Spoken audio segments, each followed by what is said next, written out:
noon.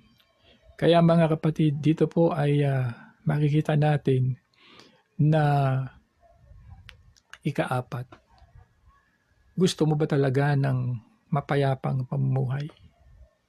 Huwag lang na tinanggap mo lang si Kristo tapos na.